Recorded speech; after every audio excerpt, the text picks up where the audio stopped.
Hey y'all, my name is Shannon Ray. So listen, did you know that these cups are not meant for like tea or coffee on the go? They're for wine on the go. Not that I'm drinking wine today, it's the morning. This is absolutely iced coffee, but who knew? The more you know. It's just nice to know that if I decide to,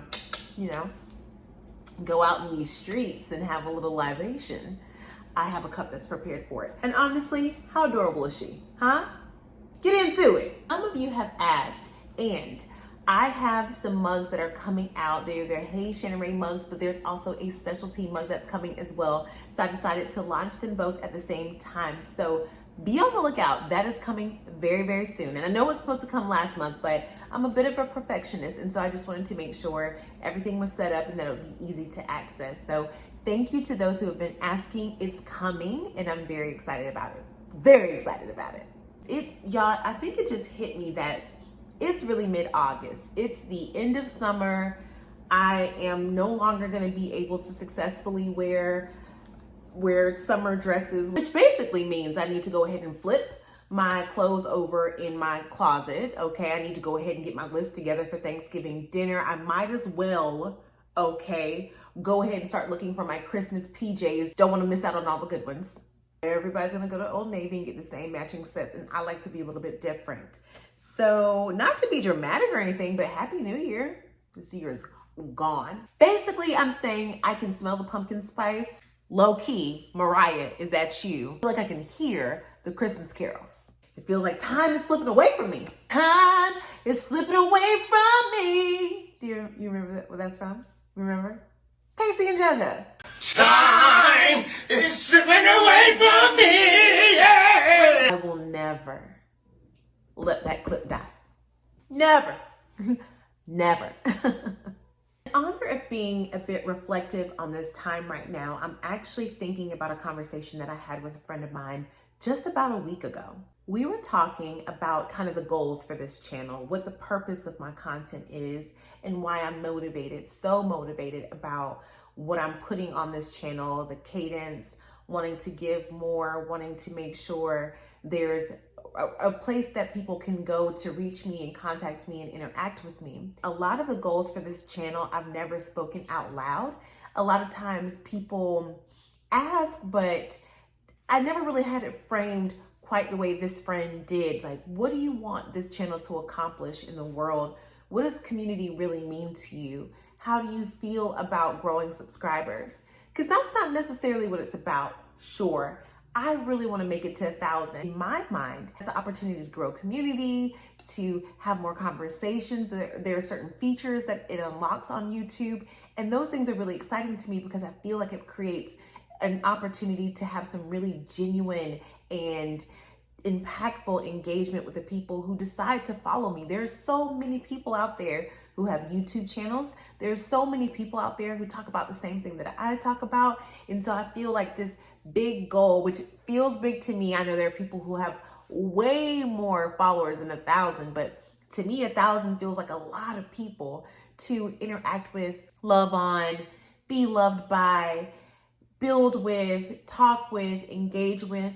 Really feels like impact to me. I'm just a few shy of 500, so nowhere near 1,000 yet, but we are growing and I'm so really, truly grateful for it. If this is the type of content that you're into, I talk about Christian matters, I talk about heart matters, I talk about relationships and revelation, I talk about the things that I'm learning, the mistakes that I make. And if you feel like this is someplace you want to be, I highly encourage you to like and subscribe.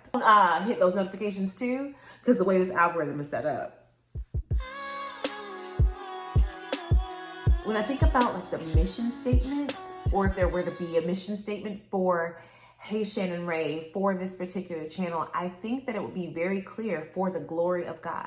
That's what I want, is people to come here and see the glory of God, not me, not what I've accomplished, not the things that I've done, not what is probably far more attractive or kind of the culture of social media of always kind of putting on and letting you know what I do and where I drive and what experiences I'm having. More so, I want you to know what I've learned, how I've healed, how God has loved me through, how important relationships are, how God speaks to us through our friends, how God speaks to us and reveals the nature of him through the way that he restores and the way that he redeems.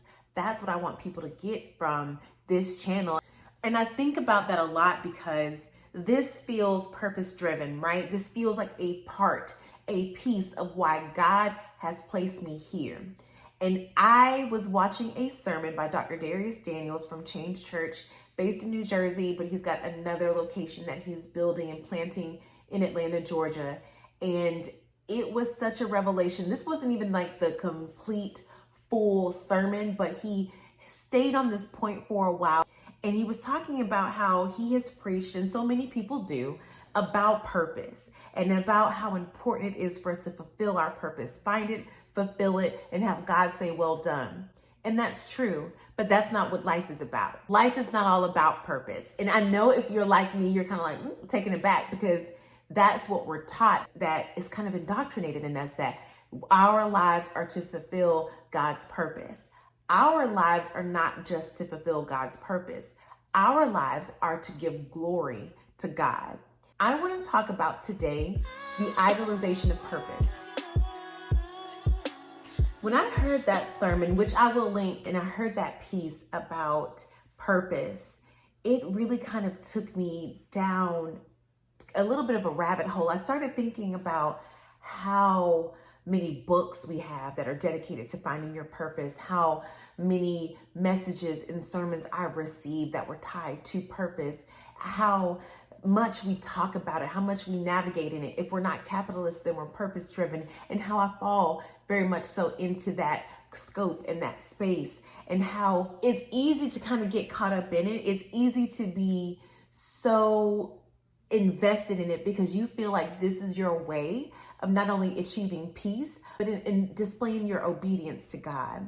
And I think that those things are still true and still needed and still necessary. Your purpose is your purpose for a reason, but we can't negate the reason for us to have a purpose, or else we negate the true fulfillment of said purpose.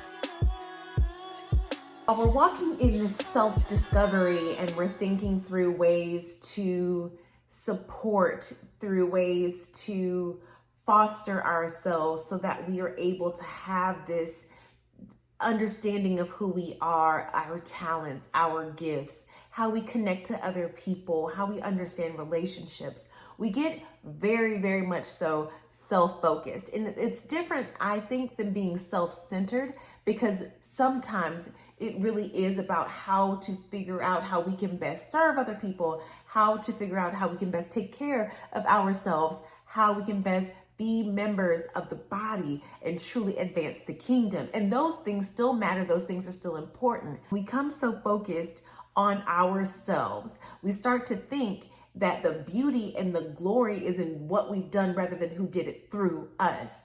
We wouldn't be anywhere without the provision of God. We wouldn't be anywhere without the providence of God. So while we're focusing on what we're called to do, we're forgetting about who called us to do it. We're kind of becoming junkies for the miracle. We're becoming junkies from the high of being able to talk about our testimonies or what we've done, how we persevered and how we pushed through. We got to take a second to take a step back and think about who persevered us and who pulled us through.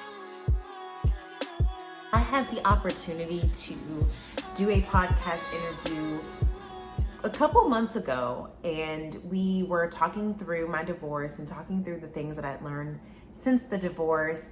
And I remember thinking, wow, what a great conversation. The time that it aired, even more time and more healing had gone by. But I remember having a few DMs of folks who reached out to me and talked about how helpful it was for them to hear my story, what they had gone through themselves, how they could or couldn't relate. Some folks, it even is encouraging them to take the next steps to share their stories. I have a gentleman who sent me a message. He was going through such similar issues and hardships, and he was thinking about a way to write a book I've heard a couple of people say that they were thinking about writing these books, and I kept thinking how excited God must be because so many more people are going to be able to be set free and healed from that. And every time they said, thank you for sharing your story, I kept thinking to myself, thank you, God, for giving me this as a story. I would not have chosen to have gone through a divorce or a bad relationship or breakup. I wouldn't have chosen that. But God made the decision to use me when he could have used anybody else. It still would have been effective. There are people who still would have listened. There are still people who would have felt community and relationship and gotten what they needed from other people. He didn't have to choose me. There's nothing so special and unique about me as a person. And this isn't to like down myself in any way, shape, or form, but there are other incredibly dynamic and interesting and loving, smart and open and available people that he could have chosen. But he allowed the story of healing and redemption to happen in my actual life and allowed me to be a witness to the nature of his goodness and the truth of his faithfulness. I feel so much gratitude every time I share the story. That's why I do it. This isn't a pretty story. This isn't some type of storybook ending where I come out looking great or amazing, because honestly, I made a lot of mistakes.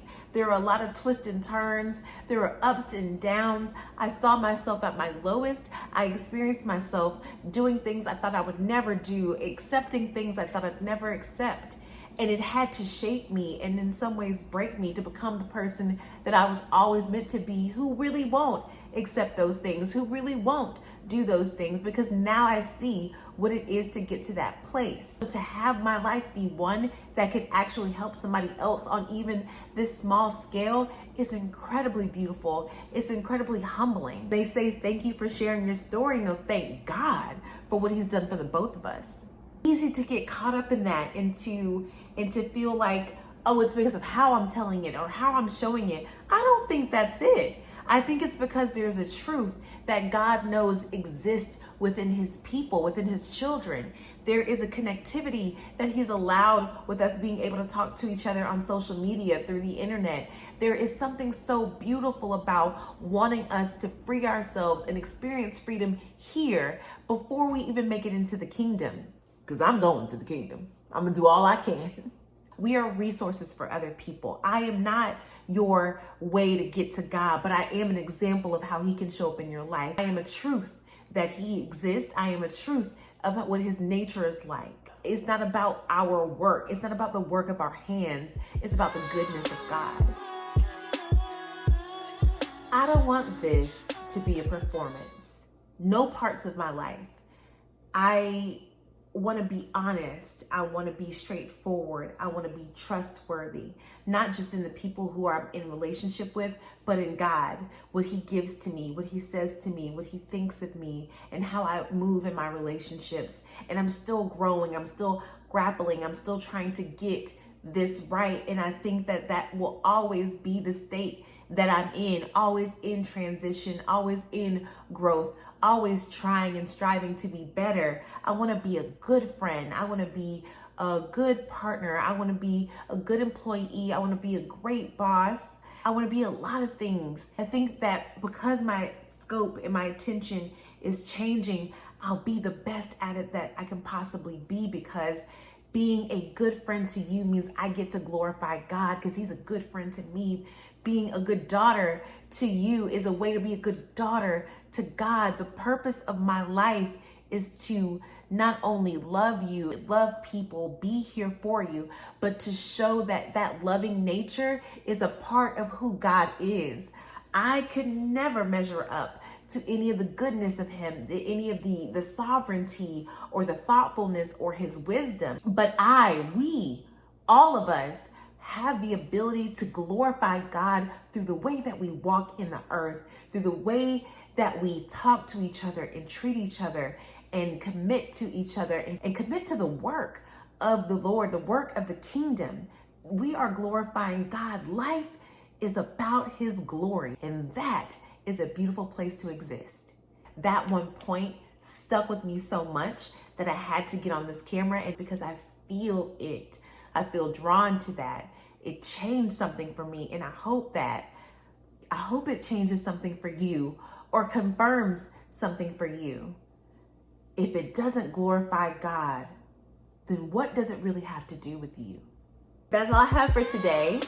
I hope that you enjoyed this. I hope that you got something from our short chat. I so genuinely love you, and I hope you have the best day ever. Talk with you soon, and I will see you on the next video. Bye.